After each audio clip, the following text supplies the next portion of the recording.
How we doing, everybody? UFC Thoughts here. Today I'm going to be going over my picks and breakdown for every fight on UFC Saint Louis. Louis vs. Nascimento on May 11th, 2024. Let's get right into it with the first fight of 12. We start with JJ Aldrich versus Veronica Hardy. I'm going to go with JJ Aldrich. I honestly just believe at this point in JJ's career, she's actually improving at a pretty linear pace. She's tending to always look a little bit better in recent performances. Striking, she's able to slip off and land some good 1-2s, some good pot shots. She's also able to try and smudge in the clinch. And she's also able to get to good positions on the ground. Veronica Hardy, while she hasn't had a ton of success in the UFC, obviously a negative record at 3-4, she does come from, of course, her husband Dan Hardy, who is her coach. You know, she has good fundamentals in everything. She's also one of these ladies that is seemingly improving every performance, but the thing is, I don't see it as rampant as the JJ Aldrich improvements. Veronica Hardy still just kind of does have a lot of raw talent, and I think that's exactly what this is. It's raw talent versus, not finished talent, but more refined talent with JJ Aldrich. I mean, JJ Aldrich has a pretty solid fucking record in the UFC, 9-5, and recently she's on I think it's like a 3-fight win streak. Her last fight against Montella de la Rosa, who was a big lady. Montella de la Rosa is a pretty big girl. She was able to find her range, and now she's fighting a girl who's smaller, who has a less of a reach. I think she's just going to be able to smudge Veronica a little bit in this fight, trying to pressure her against the fence, try and find her way in dirty boxing exchanges. She'll glare her forehead at her, and that, I think, will do Veronica in. So I think I think JJ Aldrich will probably win a unanimous decision, 30-27, maybe one possible 29-28, maybe giving it to Veronica. Not giving a round to Veronica is what I meant. Just because she's Veronica Hardy, but, it is what it is. I think this should be a good way to start the card. JJ Aldrich does tend to have a little bit more entertaining fights at women's flyweight, so we'll see. We move to Charles Johnson versus Jake Hadley. Honestly, this fight's very hard.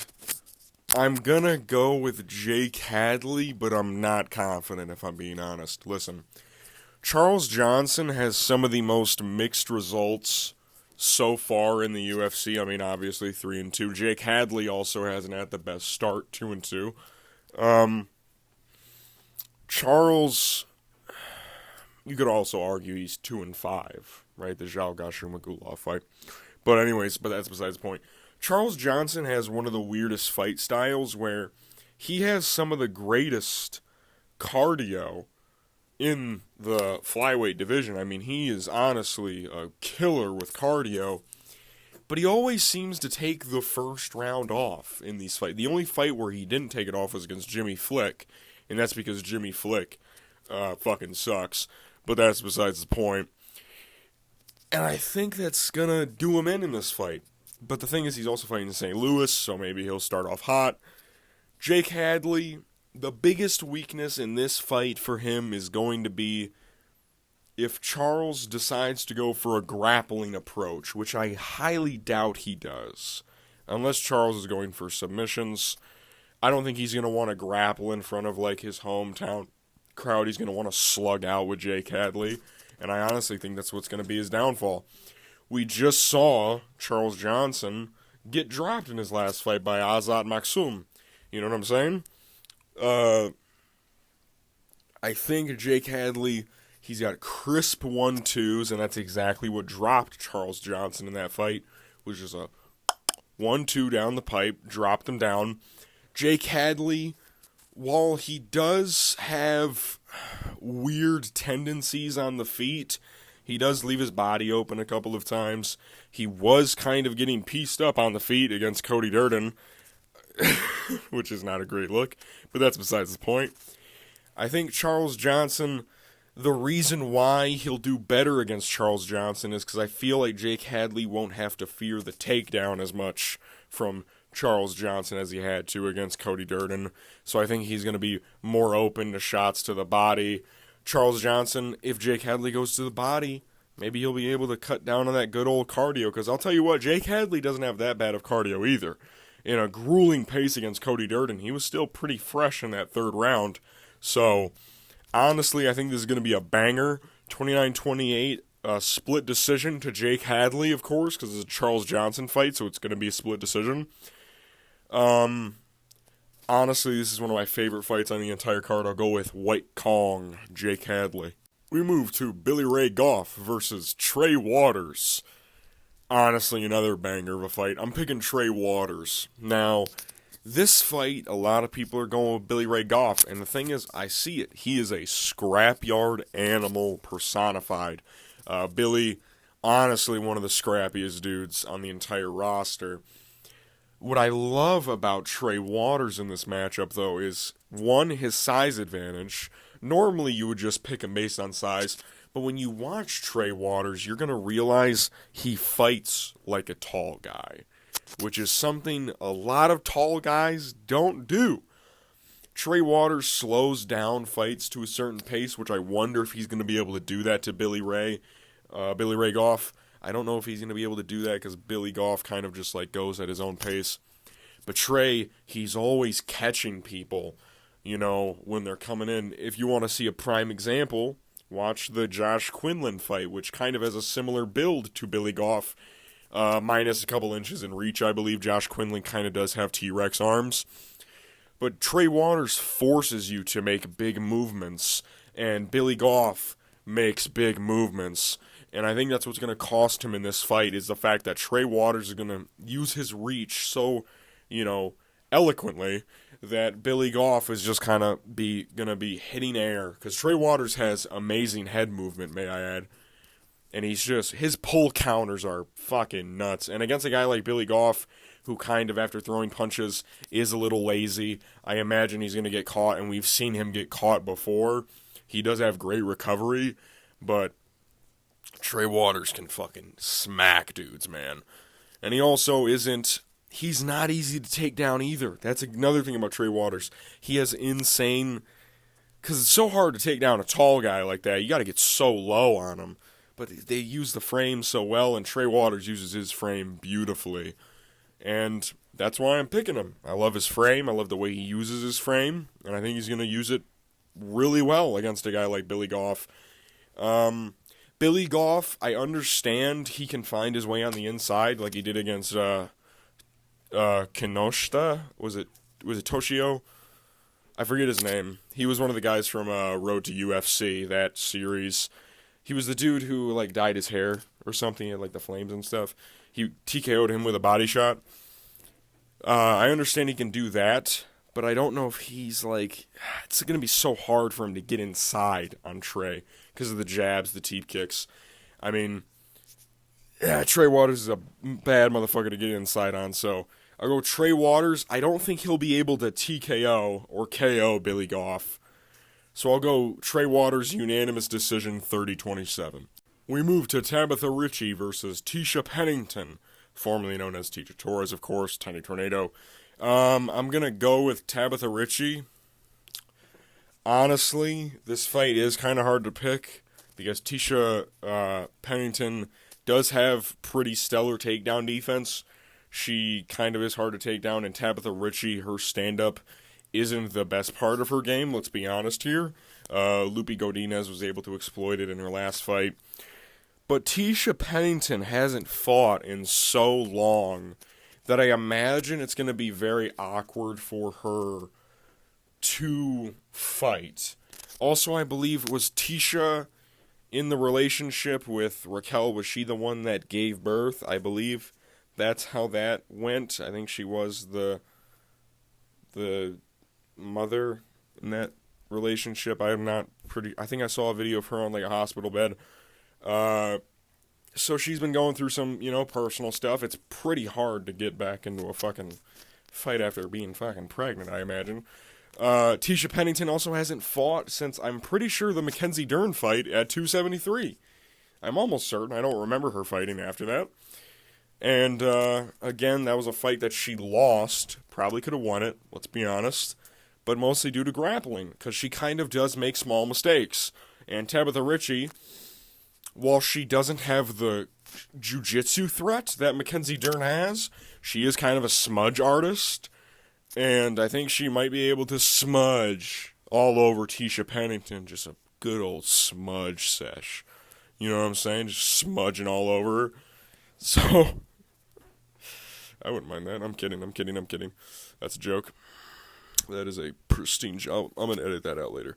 But Tabitha Ritchie, I feel like if she does get Tisha Pennington to the ground, she does have semi-decent control. And Tisha Pennington has been out for so long that I imagine that she's going to get frustrated very easy in a fight with Tabitha Ritchie, and I think that's what's going to cost her. So I'll go Tabitha Ritchie, 29-28, unanimous decision. I don't see her finishing Tisha Pennington at all. I think Tisha Pennington on the feet, there will be a big difference between the two. Tabitha Ritchie, she is kind of fast, but she reminds me of like Michelle Waterson-Gomez striking, where she's feinting so out of range that it's like there's no way anyone's biting on those feints, bro. Like, what are you doing? You know what I'm saying? But I imagine that she will win this fight. Also kind of a youth bully session. I don't know. We move to Terrence McKinney versus Esteban Ribovics. I want to pick Terrence McKinney in this fight so bad because of his wrestling. But I just don't think he's going to use it for some reason.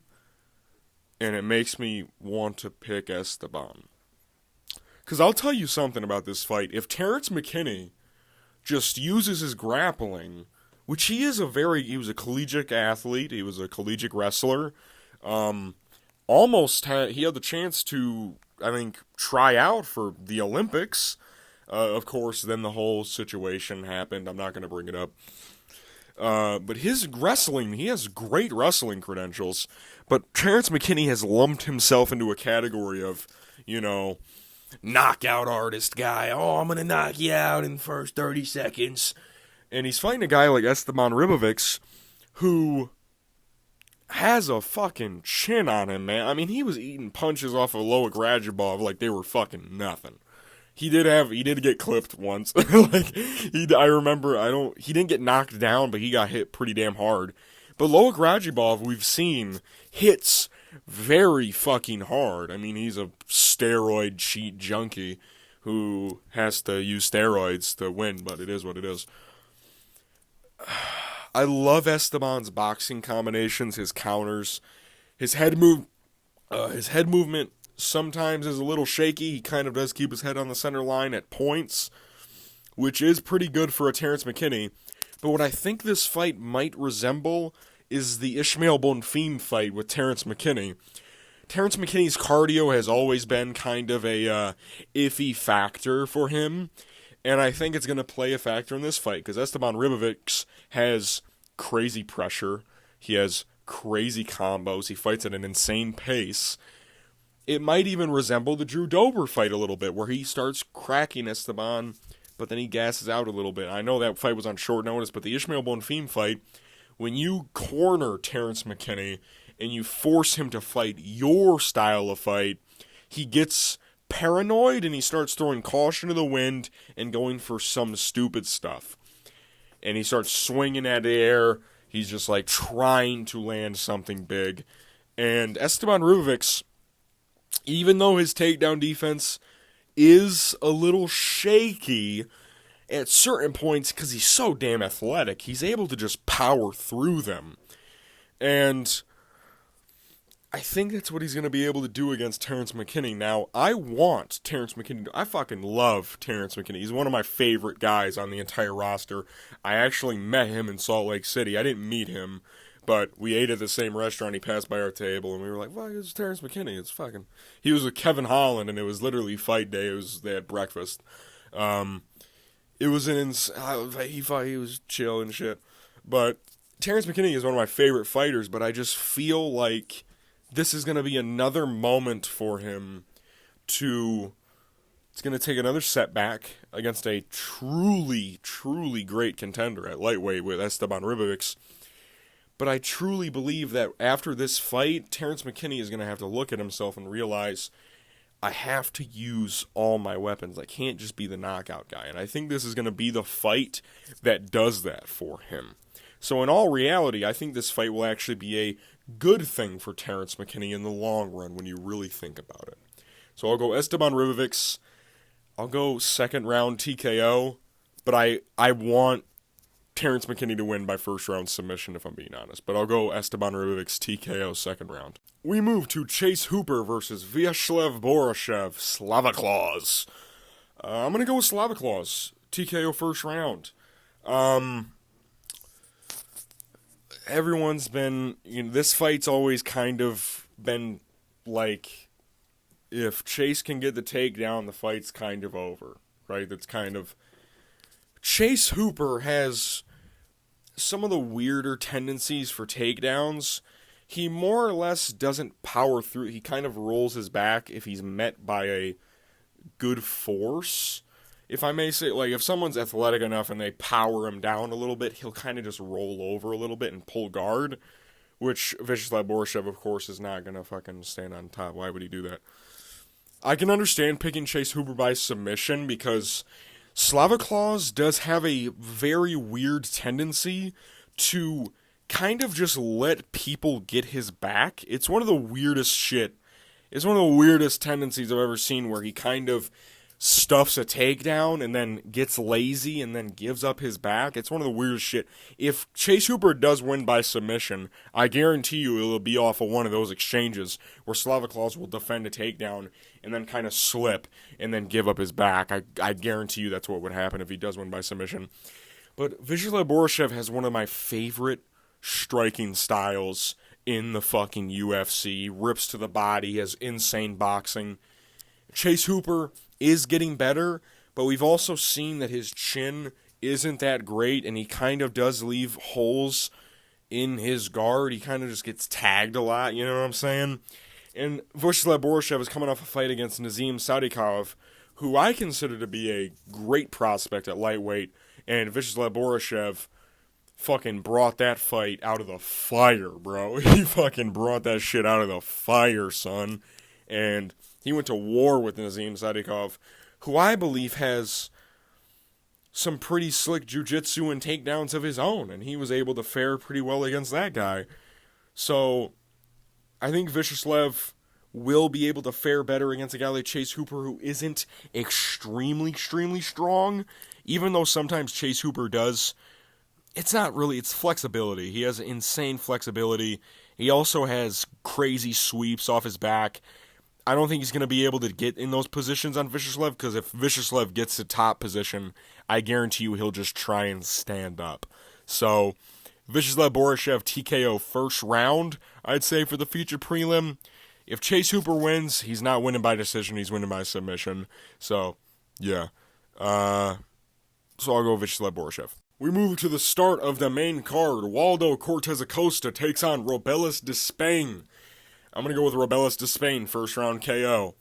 Waldo Cortez Acosta, he's your typical heavyweight in the UFC. He's not really special, doesn't do a lot of special stuff. He has some decent low kicks. He also taunted on Andrei Arlovski, which kind of got him a bunch of notoriety. Also, his KO over Lucas Brzezinski was pretty damn cool. But he's fighting a guy like Robelis, who we haven't even really seen if he's that good or not. We really don't know how good Robelis Despain is. If you really think about it, we don't know. But what we do know is he has insane power, and he also has pretty wild striking. He hits from weird angles. He also has a lot of pressure, which is something I think that'll fare well against him, with him against Waldo Cortez Acosta. He has to pressure him. He can't let Waldo pressure him, because Waldo will just smudge him against the fence and try and land big, meaty hooks. Big, meaty hooks. And then Robelis, he has great windmill kicks. He fucking swings them bitches, even if he slips. I cannot not see this fight ending with Robellis planting a insanely uncoordinated right hook on Waldo and seeing him crumble to the ground. I think Robellis Despain, for up until maybe the top 15, I imagine he's just going to crumble a bunch of heavyweights, like fat heavyweights, and they're just going to die. Because I don't think Waldo Cortez Acosta really is that talented. Neither is Robellis Despain, may I add. That we know of course. I feel everything this guy hits people with, they just die. They can't take the shit. And I don't think Waldo Cortez Acosta, there was a clip that came out of him from, I think, kickboxing or boxing where he got fucking flatlined recently. And those were with boxing gloves. So, I think Robellis first round KO. Will it be in the first 10 seconds? Probably not. I would guess around the minute 32-minute mark is where I would mark it. If he finishes Waldo Cortez Acosta in the first 30 seconds, we might actually have a problem. He might actually murder everybody. I don't know. But Robellis Despain first round KO. We move to Alex Caceres versus Sean Woodson. Or Sean Woodson, how Bruce Buffer pronounced it at UFC 297. I'm going Alex Caceres. Bruce Leroy. This fight is very hard to, like... Sean Woodson, on paper, should very easily win this, using his size. But Sean Woodson always kind of finds a way of letting people inside on his guard. Like, Trey Waters actively has great head movement. Sean Woodson kind of still gets hit by the ends of punches from guys, like Charles Jourdain, who even have less reaches than Alex Caceres. I mean, Charles Jourdain has a 69-inch fucking reach. He has T-Rex arms. Alex Caceres has, I believe, super underrated stand-up. I think his leg kicks are very well. He's very awkward to fight. And Sean Woodson, when you see him fight these guys like Charles Jourdain and, Colin Aglin, he's fighting guys who don't have sporadic movements, who aren't always moving. They're bouncing. These guys are very stationary, high guards, very basic ones and twos. They're not really crazy. I mean, Alex Caceres is a very tough out for everybody. He also has the jiu-jitsu in the back of his pocket, which, if you guys remember, Sean Woodson's only loss in his career was when he got choked out by fucking Julian Erosa. So, I don't know, maybe we can get a Bruce Leroy sub. I don't think so, but I think Alex Caceres is going to make this a dirty dog fight, and that's what you need to do against Sean Woodson. Guys like Luis Saldana, they were able to find their way in and clip Sean Woodson. You just got to find your way in on this guy. And I tell you, when you clip him, you'll clip him. Because Luis Saldana, he doesn't hit that crazy hard. Bruce Leroy kind of has some fucking pop to his shot. He got a little pop to his shot. He lands flush on a lot of people. You got to also understand, Alex Caceres is going from a fight from Giga Chikadze to Sean Woodson. In my personal opinion, that is a humongous step down in competition for Alex Caceres. And honestly, I think Sean Woodson, besides the ones and twos, he's kind of basic. Very basic striking from this guy. Very slick with the basics, but he doesn't really do a lot of, he's very bread and butter. He's very good bread and butter, but he's not doing some cool shit. His leg kicks aren't really that great. He doesn't even really bring it up high. Well, I think he does. Very rarely, but he will swing them fucking long, lanky legs up. He rarely throws a teep to the body. The only way he uses his length are the ones and twos. And I think that's going to be something that Alex Caceres is going to pick up on, slip out of the way. He's always bobbing and weaving. I think he lands... Now, one thing I don't like about Alex Caceres in this matchup is when he charges in, his chin is kind of on a silver platter, so I can understand Sean Woodson maybe just clipping Alex Caceres. I don't know.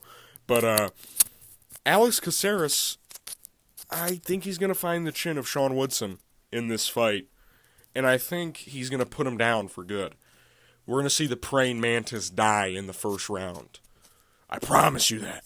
I don't promise you that, but I would love to see Bruce Leroy win, and I'm picking him to win because I think he'll be able to get on the inside. He'll use his leg kicks as a division, and he'll find his way in with those charges. And listen, man, he was able to find the chin of Giga Chikadze on multiple moments, and he made a very close fight with Giga Chikadze. I don't think Sean Woodson's any Giga Chikadze, if I'm being honest. I think he's a fucking weight bully. But that's besides the point. Alright, let's move to the next fight. We move to Carlos Diego Ferreira versus Mateusz Rebecki. I'm going to go with Mateusz Rebecki. Listen, I think this is a tailor-made matchup for Mateusz Rebecki. Carlos Diego Ferreira hasn't fought since the iconic Michael Johnson KO that he got not too long ago. I think it was was that over a year ago? No shot that was over a year ago, right? No fucking way. But Carlos Diego Ferreira, he's going up against one of the boogeymen at lightweight, I want to call him. Mateusz Rebecki has been making light work of fucking dudes as of recent.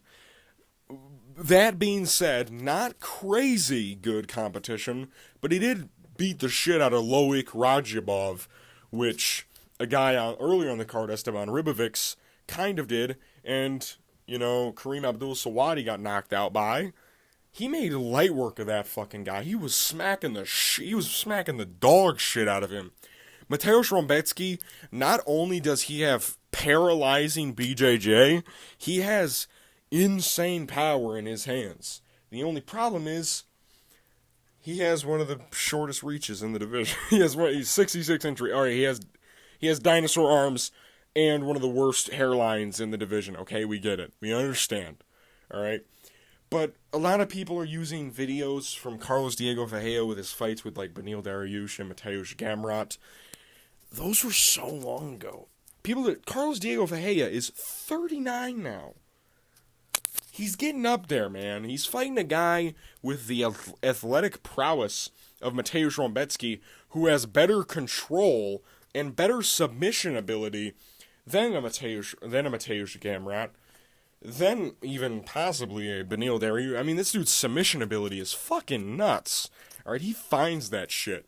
He's gonna find the chin of Carlos Diego Ferreira, not with his hands, but with a submission in the first round. Maybe he'll be able to drop Carlos Diego Ferreira as well. Mateusz Rebecki, he's definitely gonna get a takedown in this fight. And, because, his takedown accuracy is insane. He's got a 73% takedown accuracy. And I think the only guy he got defended takedowns on was maybe Loic Radzhabov, or was it Roosevelt Roberts? Because Roosevelt's pretty tall, but I think he got him down to one and then subbed him. Who gives a fuck? I think Mateusz Rebecki's just going to take him down, submit him, get out of there, another payday. Mateusz Rebecki is one of my favorite prospects at lightweight, if not my favorite. We'll see what he does at Carlos Diego Ferreira. I understand Carlos Diego Ferreira has the veteran experience, he has the rounds, but we've seen him dwindle in fights where he is getting bullied on the ground, and yeah, he does have good sweeps and good get-ups, but he's also 39 now. A lot of that quick twitch muscle and get-up ability has kind of probably left his system at this point, so Mateusz Rebecki, first-round submission. I'll guess rear naked choke. I think it'll be kind of resembling of what Mateusz Gamrot did to him, minus the knee to the body. But also, Mateusz Rebecki has brutal ground and pound, so maybe we'll just get a TKO on the ground finish. Either way, inside the first for sure. We move to the featured fight, Alonzo Menefield versus Carlos Ulberg. I'm going to go with Carlos Blackjack Ulberg. Alonzo Menefield, he's looked very improved in his last couple of performances against Jimmy Crute, Dustin Jacoby, and so on and so forth.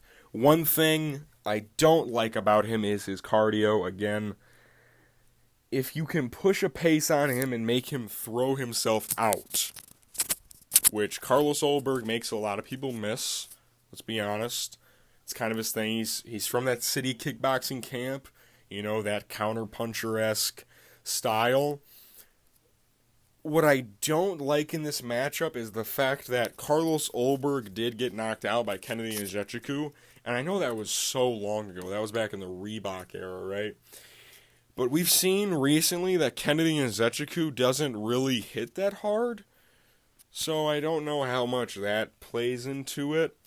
Alonzo Menafield hits very fucking hard. He hits very hard, and he also has an unorthodox style fighting. And that Dustin Jacoby fight, that third round knockdown, he completely whiffs on this right hand and kind of stays there and then just throws a Mike Tyson smash left hook and catches Dustin Jacoby on the fucking chin. Props to fucking Dustin for being able to take that punch, by the way, because holy shit, he got smashed by it. I think Carlos Ulberg is just going to be too fast and too swift for Alonzo Menafield. He also hits pretty damn hard. He also has the ground game getting added into it, where he's able to submit people like the Dao Jun fight. Alonzo Menafield, though, has pretty good ground game himself just because of the sheer size of him and how much of a force he is. And he also has some submissions under his belt. What I think it'll be is Carlos Ulberg being able to maneuver his way out of the position where Alonzo Menafield's throwing, maybe tag him up a couple of times, I'm not sure. I honestly don't mind Alonzo Menafield picking this fight, but what I think will happen is Carlos Ulberg will dance around with him, be the matador to Alonzo's bull, and kind of just tag him up a couple of times. Clip him. Ba, ba, ba, ba, ba, ba. Tag him from the outside. Alonzo will eventually get tired. Even though he is able to throw with a lot of passion, Alonzo does significantly slow down as the fight goes on. Carlos Ulberg will be able to pick up on him easier. I'm fucking stuttering everywhere. Holy shit, Curtis Blades, where are you at? Yeah, I just think Carlos Ulberg is the better striker in this matchup, and I think that's what the fight's going to be.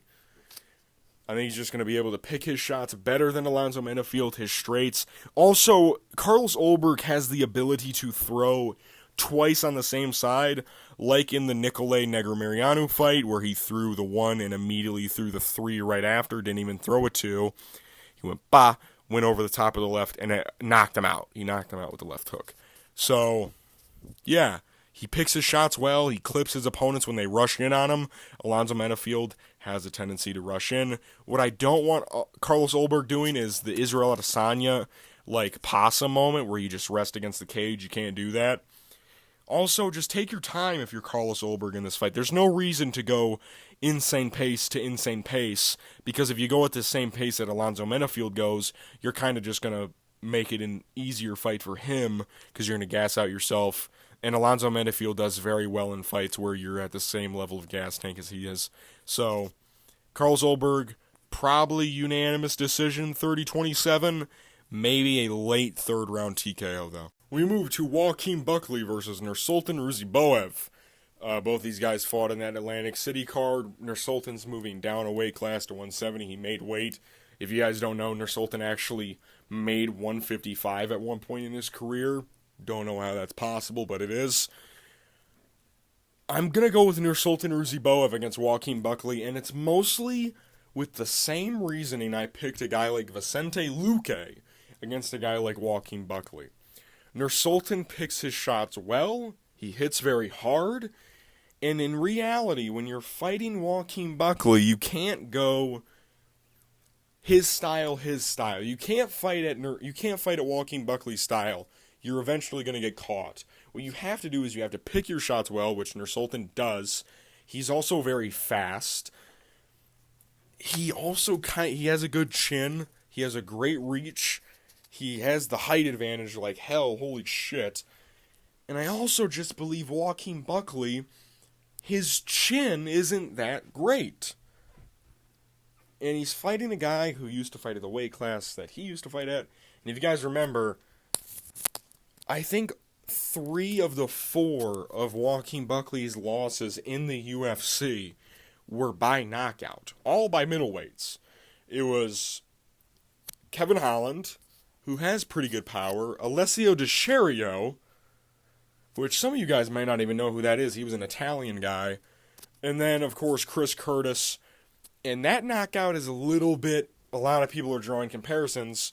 Chris Curtis, what happened is, walking through a kick, and Chris Curtis kind of caught it with his elbow and then caught him when he was going back. If you guys remember Nursultan's debut against Bruno Ferreira, he catches the kick, bah, knocks him out. I mean, Nursultan hits so hard. He also cheats and gets away with it. So, take with that what you will. Yeah. Honestly, I could see Joaquim just knocking him the fuck out. Like, I imagine that Nursultan, he didn't fight that long ago, and he's cutting back down, not only to 185, but to 170, another 15 added pounds. He looked very skeletal on the scale, but he actually looked pretty hydrated at the ceremonial weigh-in, so what do I know? I think Nursultan will win by KO. If he wins, it will be by KO, probably in the first or second.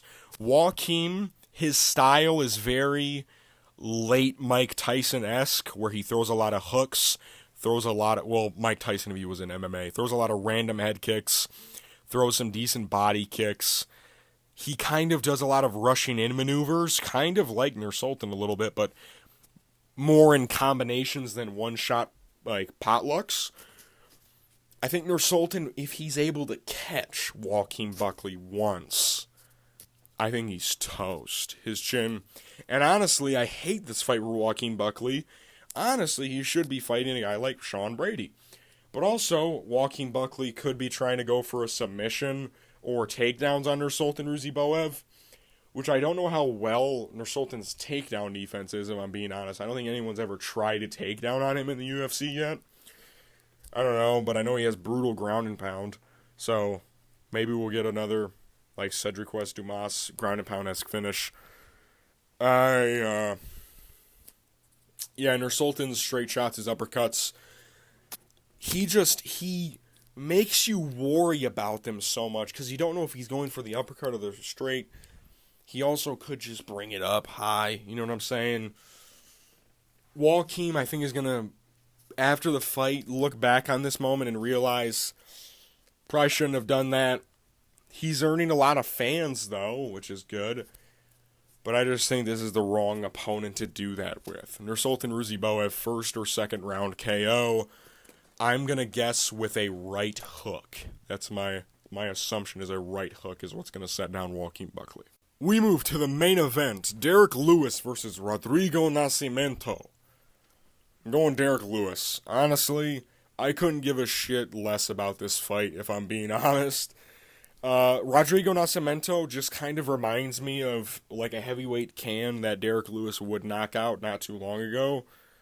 I honestly just don't rate Rodrigo Nascimento. I don't think he's that good. He's kind of a smudge master. 2 of his 4 wins in the UFC are by split decisions, and the other 2 are against the same guy in Don'Tale Mayes, who we've seen isn't really that good. So, Rodrigo also got knocked out in 30 seconds by Chris Daukaus. I know that was kind of long ago, but it also shows that he's a chinny bastard by Chris Daukaus. And honestly, I think Derek Lewis is just going to be able to impose his will against a guy like Rodrigo Nascimento. So, yeah. I think he'll just be able to push him against the fence, kind of just break him. Honestly, I think this is a terrible decision by the UFC to make this the main event. I think they just made this the main event because they just couldn't find anyone for Joaquim Buckley to fight.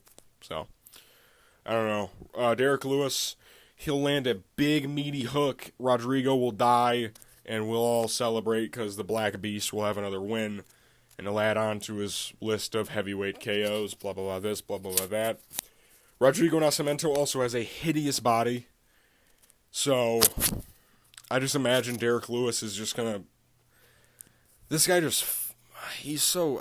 Honestly, I went on MMA Twitter for this fight week, and half of the people on Twitter didn't even know who Rodrigo Nascimento is. Honestly, I'm going to admit I get him and Marcos Rogerio de Lima mixed up sometimes. I don't... I honestly, besides the second Don'Tale Mace fight, I couldn't recall any of his other ones until I looked at his fight sheet. I was like, I kind of remember that happening. He's a very boring guy. Rodrigo Nascimento is not very entertaining. He's kind of a smudge master. He has his own big old meaty hooks, but I think Derek Lewis's are better. And I also think Rodrigo leaves a lot of openings to be countered with. Not that Derek Lewis is that great at countering, but I think if he catches him once, Rodrigo will make the mistake of trying to swing and bang with Derek Lewis, like a lot of guys do with him, where they get hurt and they're like, let me just fucking swing at him, see if I can knock him out. Kind of like what Chris Dawkins did, and then just get fucking flatline KO'd. So, Derek Lewis, first round KO. Please, I don't want to see this fight go to the second round, and if it does, I'm not watching the rest of the fight. I'm UFC Thoughts. These are my picks and breakdown for every fight on UFC Saint Louis, Lewis vs. Nascimento on May 11th, 2024. My confident picks reside with Trey Waters, Robelis Despain, and Mateusz Rombetsky. My pre-card rating is a 7 out of 10. This card has a lot of cool names on it, like Robelis Despain, Trey Waters, Alex Caceres, Sean Woodson, Terrence McKinney, Derek Lewis, of course, even though he's in the main event. I think that drags down the card a little bit is the fact that the main event kind of fucking stinks, but still, it's Derek Lewis, so it'll be fun for about 3 minutes. I think a lot of finishes are about to happen, either that or a lot of wars. Tune in. This card should be fun. If it isn't, I'll kill myself. That's a joke, YouTube, by the way. Sorry I didn't get the upload out of the video I promised on UFC 301's recap. Just fucking school being school, I guess. I don't know. School year's almost over, so I'll be able to upload more videos in the summer. I have a lot of free time in the summer, of course. Yeah, I'll see you guys after the fights. Peace.